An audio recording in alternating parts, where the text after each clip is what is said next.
Ladies and gentlemen, welcome to a very special episode of the Loud Sports Podcast.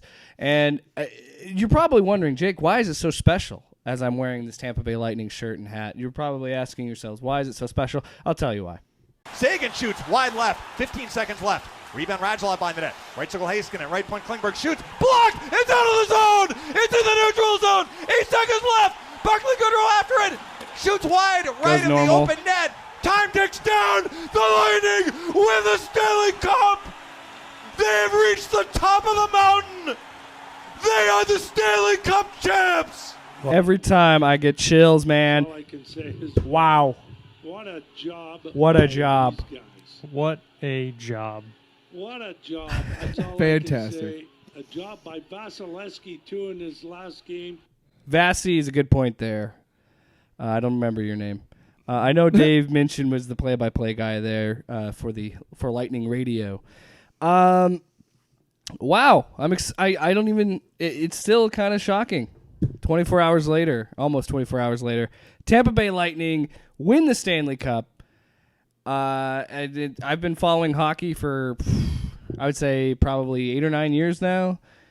And they've been consistently good, but they can never really get over the hump. You know, I was there in 2015 when we lost to the Blackhawks in 6 games of the Stanley Cup. I was there 2016 when we lost 7 games to the Penguins and they won the Stanley Cup. I was there in 2017 when we didn't even make the playoffs. And then I was there in 2018 when they ripped my heart out again. And they lost in 7 games to the Caps, who won the Stanley Cup. Then 2019, best record in hockey, President's Trophy, Wow. and we get swept in the first round by the Columbus Blue Jackets. I was there. So then you flash forward to 2020, Blue Jackets again, first round of the playoffs, first game, 5 overtimes. The Lightning get that goal, and I think that's what led them to the championship. They finally got the monkey off their back because that was the first game. They won in 5 of that series, and then the next series they won in 5 games, and then the next series they won in 5 games, and then they won this one in 6. It's been a ride. Let me tell you, I was watching the game Saturday. It went to 2 overtimes. Before Game 6, it was back-to-back overtime games. Lightning won 5-4 on Friday, and then they lost on Saturday. A little bit of doubt started to creep in my brain when the Stars took it to 6, but it's a storybook thing for me because, like I was saying, 2019, get swept in the first round, having the best record, you know, the laughing stock of hockey, and John Cooper actually, the head coach of the Lightning, he had a hat. It was the Virginia Cavaliers, and he used this motivation. The Cavaliers lost to a 16 seed, first time that ever happened. And then the following year, they go all the way and they win the championship. And he said he used that motivation for his players to say, if they can do it, we can do it. And yeah, I would say this is storybook kind of stuff. I think it's one of the greatest redemption stories in sports. And I was sitting there watching, and I joked right before we started recording that I'd watched like 30 minutes of post-game coverage. Because I was just happy. Because I hadn't experienced this since I was 9 years old when the Buccaneers won the Super Bowl. So I already bought my shirt and my hat. It's coming in soon. I'm really excited about it.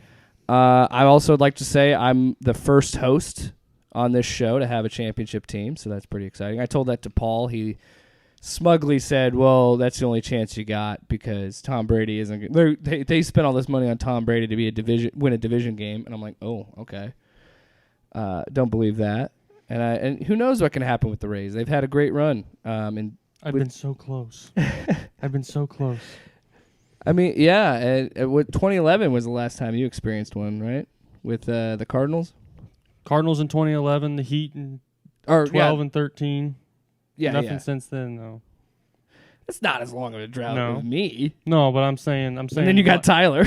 I'm saying this year I've had the Cardinals made it to the NLCS. The Packers made it to the NFC Championship game. Yeah. You know, and then the Heat made it to the East Final. We've made it, so maybe I'll match you up here in a couple of weeks. But we'll talk about that. I'm very, very impressed with this Heat team. But this is one of those moments when it really clicks in my head where this is why we need sports.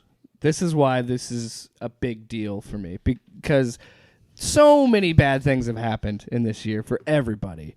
And for that 3 hours, 4 hours, I was able to just be really ecstatic to be a part of that and just have that. And I think that's why it's so important we have these bubbles and we were able to finish these seasons, because I think people really needed it. It was a very uplifting thing.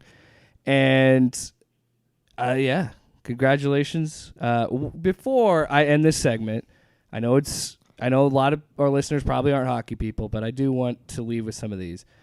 John Cooper, love the guy. Here's one of the cuts from his post-game press conference. He kind of summed up the whole journey with one sentence. Hey, we're going home.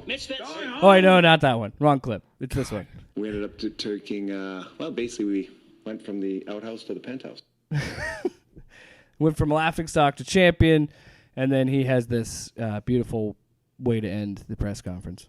Hey, we're going home. Misfits. Going home. We finally get to leave. Oh Misfits. hey, you know what, though? Hey, Misfits. We're going home 35 pounds heavier.